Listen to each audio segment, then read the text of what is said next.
Perkenalkan, nama saya Arna Agung Mas Adi Trinaya Dewi SAM Hum. Saya sebagai dosen Fakultas Hukum Universitas Jenderal Denpasar, di mana adapun mata kuliah yang saya ampu adalah sesatunya Hukum Adat Bali, di mana seluruh mahasiswa sebelum melakukan perkuliahan harus mengisi KRS melalui e-kampus, yaitu sistem yang dimiliki oleh Universitas Studi Jenderal, di mana mata kuliah hukum adat Bali itu muncul pada semester 5 yang terdiri dari 3 SKS. Adapun deskripsi singkat tentang mata kuliah hukum adat Bali yaitu membahas tentang satu, kesatuan masyarakat hukum adat, kedua tentang hukum adat atau hukum tanah adat, ketiga tentang hukum adat kekeluargaan, keempat tentang hukum adat perkawinan, selanjutnya tentang hukum adat waris, selanjutnya tentang hukum adat pelanggaran, kemudian tentang jenis-jenis pelanggaran, selanjutnya tentang koreksi dan reaksi pelanggaran adat pada putusan peradilan. Adapun capaian atau kemampuan yang akan diharapkan kepada mahasiswa yaitu dalam mata kuliah hukum adat Bali ini, mahasiswa diharapkan bisa memahami, menganalisa, mengidentifikasi, dan diharapkan juga mahasiswa mampu untuk memecahkan masalah baik yang ada di masyarakat atau masalah-masalah yang ada di daerahnya sendiri, yaitu bisa memecahkan masalah yang ada. Contohnya tentang kasus sengketa tanah adat, tentang kasus tentang pembagian hak waris, kasus tentang hak perwalian, kasus tentang pengangkatan anak, yaitu khususnya kasus-kasus yang ada di daerahnya. Kemudian materi yang akan saya sampaikan dalam perkuliahan hukum adat Bali tersebut adalah pada masa kuliah itu, materi pertama atau perkuliahan pertama akan saya membahas tentang kesatuan masyarakat hukum adat, di mana terdiri dari pengertian kesatuan masyarakat hukum adat, kedua unsur-unsur masyarakat hukum adat atau persatuan hukum. Pada pertemuan kedua, materi yang dibahas tentang faktor-faktor pembentukan masyarakat hukum adat, yaitu faktor-faktor masyarakat hukum adat maupun faktor teritorial genealogis. Pada pertemuan ketiga atau perkuliahan ketiga, saya akan membahas tentang struktur pemerintahan dalam masyarakat hukum adat, yaitu bagaimana struktur pemerintahannya, bagaimana fungsi masyarakat dalam hukum adat. Selanjutnya pada pertemuan keempat atau perkuliahan keempat yang dibahas adalah tentang hukum tanah adat yang meliputi pengertian tanah adat, bagaimana fungsi tanah adat bagi masyarakat hukum adat. Terus pada pertemuan kelima saya akan membahas tentang hukum adat kekeluargaan yang mencakup tentang pengertian hukum dan apa itu hukum keluarga. Kedua tentang sistem kekeluargaan yang ada di Indonesia. Pada pertemuan atau pada perkuliahan ke-6 yang akan saya bahas yaitu tentang keturunan dan pengangkatan anak menurut hukum adat pada umumnya, yaitu yang meliputi pengertian keturunan, terus pengertian pengangkatan anak, pengertian dari atau sifat-sifat keturunan, dan pentingnya pengangkat anak tersebut.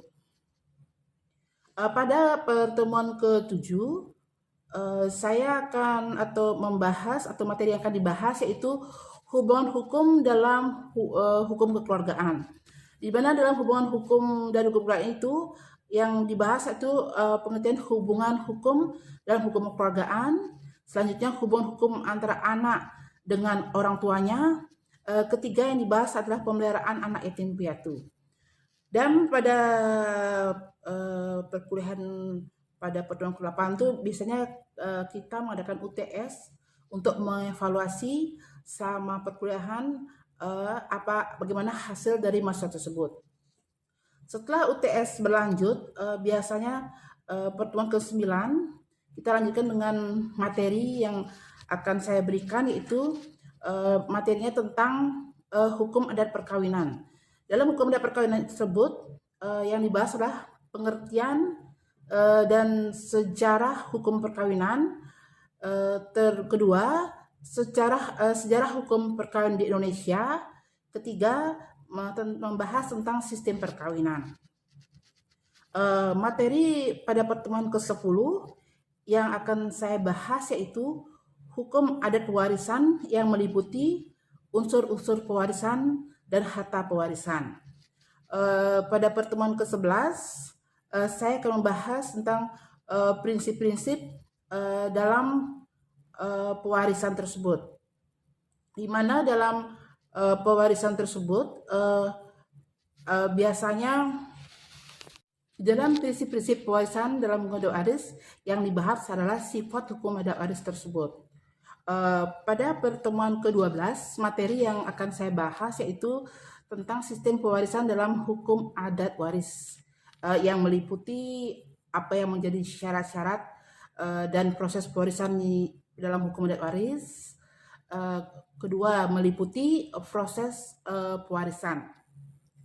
Pada pertemuan ke-14 saya akan membahas atau memberikan materi tentang hukum adat pelanggaran, di mana hukum adat pelanggaran tersebut meliputi sifat apa yang dimaksud dengan sifat-sifat pelanggaran. Kedua, apa itu sifat-sifat hukum pelanggaran, dan yang ketiga, jenis-jenis pelanggaran adat.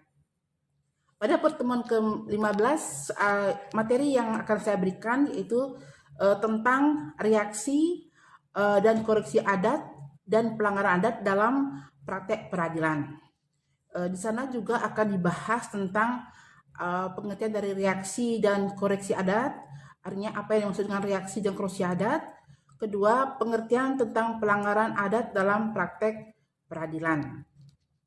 Dan pada pertemuan 16 itu mengakhiri perkuliahan, biasanya saya akan mengadakan UAS atau ujian akhir semester.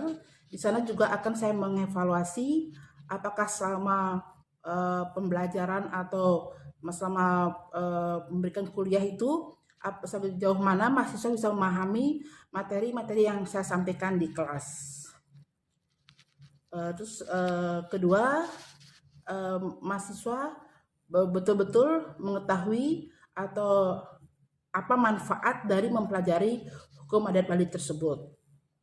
Jadi itulah materi-materi yang nanti yang akan saya bahas pada kuliah hukum adat Bali sesuai dengan RPS, yaitu rencana pembelajaran semester yang sudah saya buat. Kemudian pembelajaran yang saya terapkan yaitu pembelajaran dengan sistem tatap muka.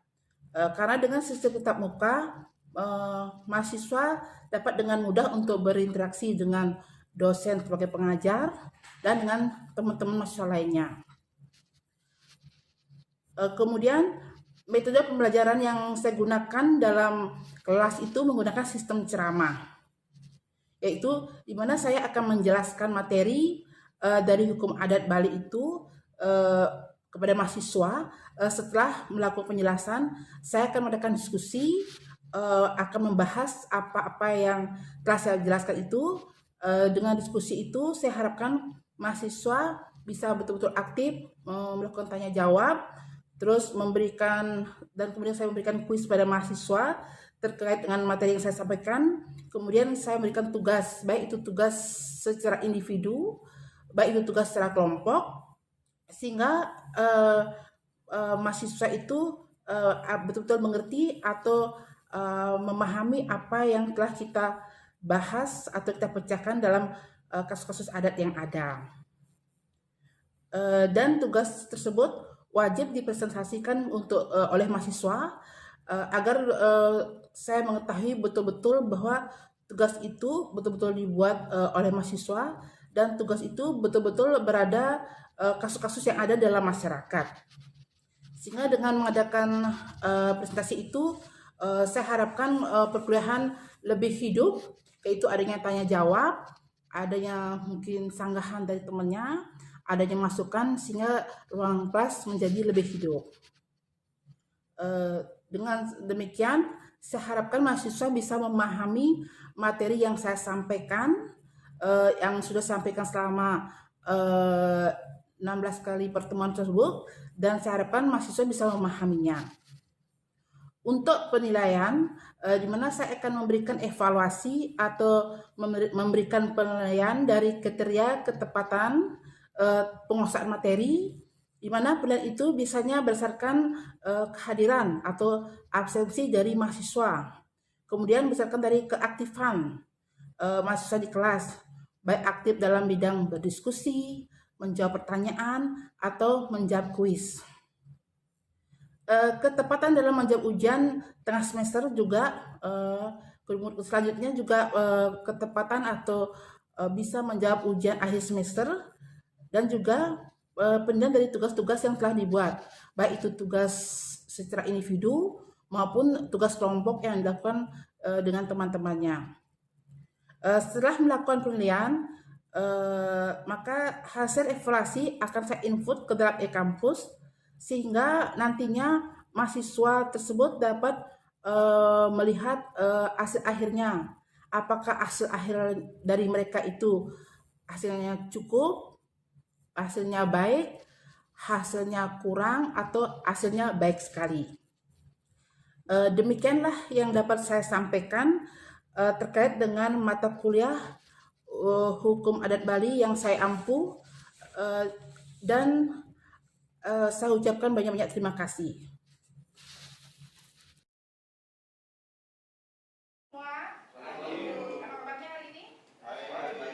Ibu doakan semoga semua sehat dan sehat selalu ya. Pada program hari ini di mata kuliah Hukum Adat Bali, Ibu akan membahas tentang hak mewaris perempuan, bagaimana kedudukan dalam keluarga, dan bagaimana kedudukannya dalam hak mewaris, dan juga bagaimana kedudukannya dalam kasus-kasus perceraian yang ada di Bali yang makin maraknya ya. Oke, mulai ya pertanyaannya. Kita ketahui bersama di Bali itu menganut sistem kuruse ya.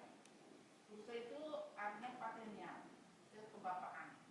Jadinya tanggung jawab hak-hak cenderung kepada pihak laki-laki.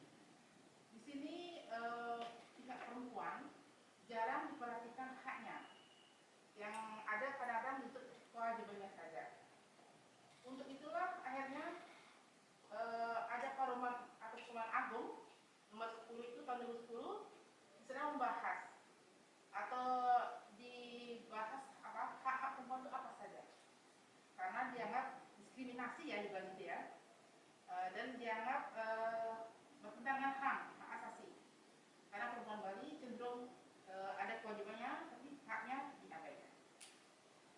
Kira-kira siapa yang daerahnya yang sama kayak Bali Balinya? Ini siapa nih? Victor? Di daerahnya apa menurut estimasinya apa linear? Ya, kurang lebih sama di Bali. Sama. Kalau hak perempuan di sana bagaimana? Dalam hal apa? Dalam hak pewarisan, dalam hak keluarga.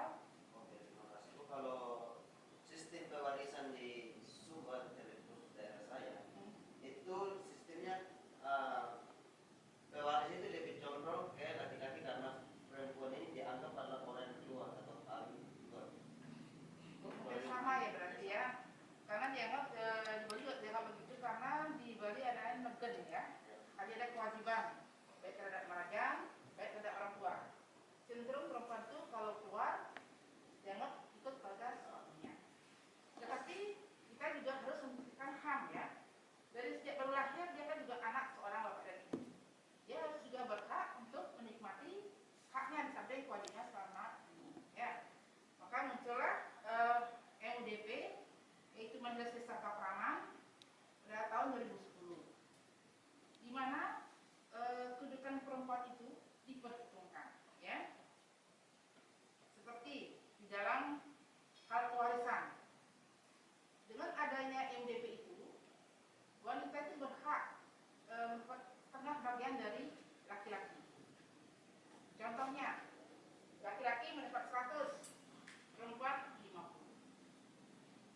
mempermasalahkan harta leluhur, bukan harta bawaan. Yang kita tahu harta bawaan itu apa? Ada yang tahu? Harta bawaan? Harta bawaan itu artinya sebelum melakukan perkawinan, dia sudah bawa. Itu kita tidak permasalahkan. Ya.